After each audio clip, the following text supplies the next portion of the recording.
How you doing? Tim here. And firstly, I just want to apologise for not having done a video from my studio for a little while. Thank you to JB for keeping up the videos. I'm back. I've been away a lot on work, watching rugby games, and I've been having a bit of work done here. And you can see the new setup, which it appears that I'm in a sauna. Certainly feel hot enough to be in a sauna right now. Listen, on this video, I want to talk about the balance in the high tackle red card framework and the sanctions that are being made afterwards. And have we got the balance a little bit out of kilter? It's a discussion to have, and I want to have it right now. And this comes off the back of Dave Ewers and Sam Skinner of Exeter Chiefs being banned for 4 weeks for incidents which happened in the previous game, Exeter v Sale Sharks, which will be played again this weekend in a Premiership final. A game those two players will miss, as they will miss a Premiership final if Exeter get there. And if there were to be any international games for those guys in the coming weeks, they'll miss those as well now. Is the balance right? Did I say hit like, subscribe and share? If I haven't said hit like, subscribe and share, do it. It really helps to hit that like button. Algorithms and stuff. It just tells other rugby fans that we're there and helps us find them. So please do hit like. But yeah, onto this. And a good article in The Guardian today from Rob Kitson, who says that Exeter's Rob Baxter very disappointed over bans for Skinner and Ewers. And of course he's very disappointed. He's missing 2 key players for a massive game. But it's more than that. He's frustrated by the balance or lack of in the process and in some of the decisions. And it's key to say at this point, it isn't just a director of rugby crying over spilt milk because he's missing 2 key players.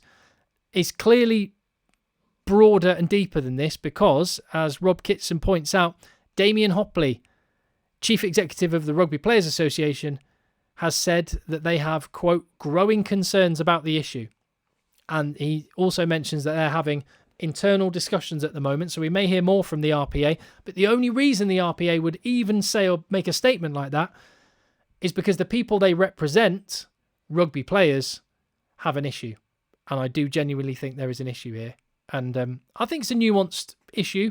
There can be different areas you agree or disagree to greater or lesser extents. But what Rob Baxter says is, I'm very disappointed. And if I'm honest, I'm struggling a bit with the whole process and everything about it. There's a huge amount of inconsistency and a lack of empathy for players involved in the incidents. That word empathy is so key.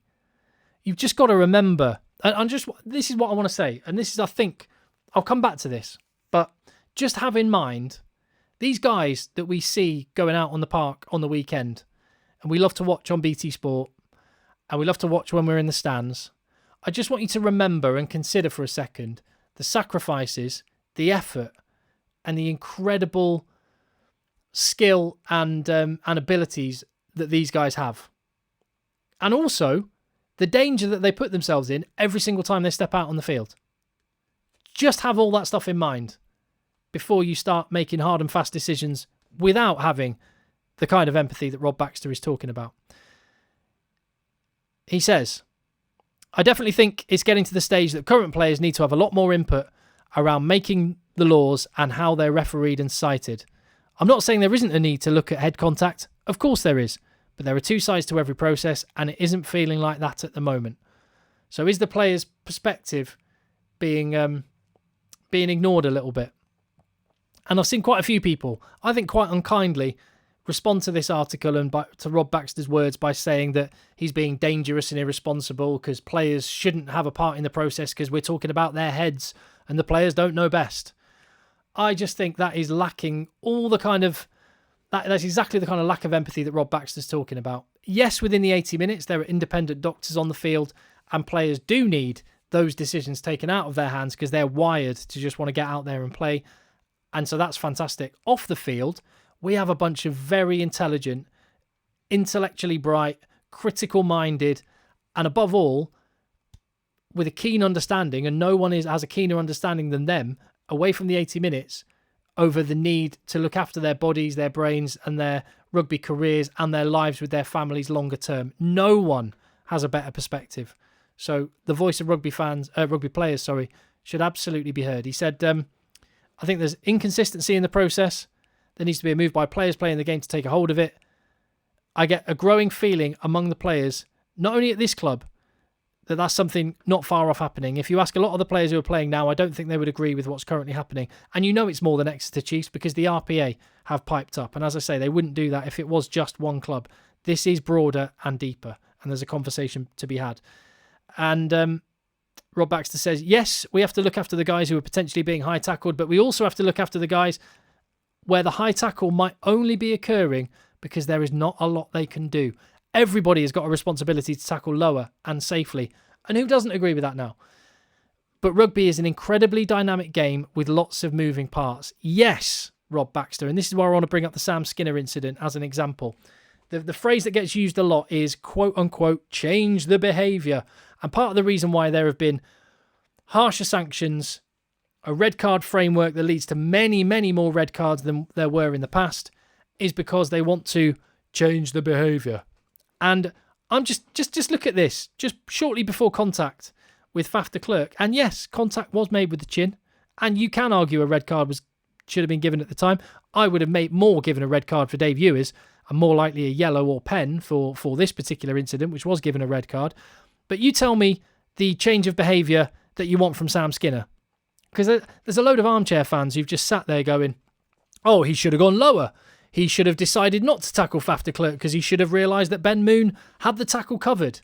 That's exactly the kind of lack of empathy that Rob Baxter is talking about. You don't know, sat in your armchair.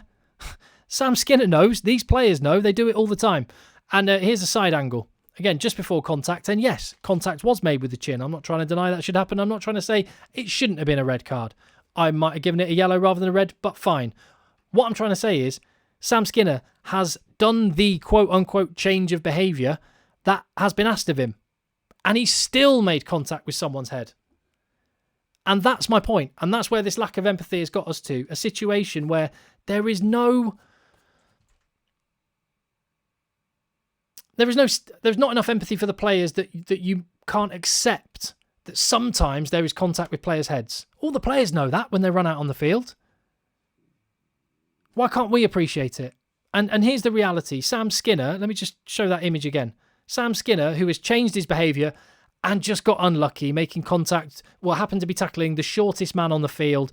Probably if he tackled any other Sale Sharks player, it would have been play on. So it was an accident. And Sam Skinner now faces the situation where he's sat at home right now, after years and years of effort. This is why I asked you to think about that at the start of the video. All those years of effort, all those sacrifices, and he's being told, if we get to a Premiership final, you can't play. In this semi-final this weekend, you can't play. They might be the biggest games in the guy's whole career. And he might be sat years from now, gutted that he's missed them. Because of what? Because he was reckless? Because he was stupid and should have known better? No, because accidents happen. So yes, fine, if you want to give Sam Skinner a red card last weekend, that's okay. Do you really want to take these games away from him afterwards? And I think this is the kind of thing that Rob Baxter's talking about. Can we have a more nuanced position where we accept the risk, we accept the danger, we accept that accidents will happen, and we don't punish players in quite such a punitive way to change the behaviour? We actually respect the danger, mitigate it where possible, but also respect the sacrifice and the effort that these players make. And that's what I think that Rob Baxter is getting at in this article. He says the best chance of a solution is to consult the players. Some would say they want the law changes because they say it protects them and protects their careers and futures. Great, but they need to come out and say it. Or if they believe the game is changing to a game they don't like and they don't want, they should say that. Either way, their opinion needs to be heard. And as I say, some people saying players shouldn't have a say in any of this. No, I haven't got any time for that. I agree with Rob Baxter when he says, to finish this off, they are the most educated group of players we've ever had in the history of rugby union. So if some of them turn around and say, I'm not sure if I like the way the game is going, they're not doing that from a position of ignorance. Nobody could claim that. I like Rob Baxter. I like the article from Rob Kitson. I think there is nuance. I think there is empathy. I think there should be more empathy.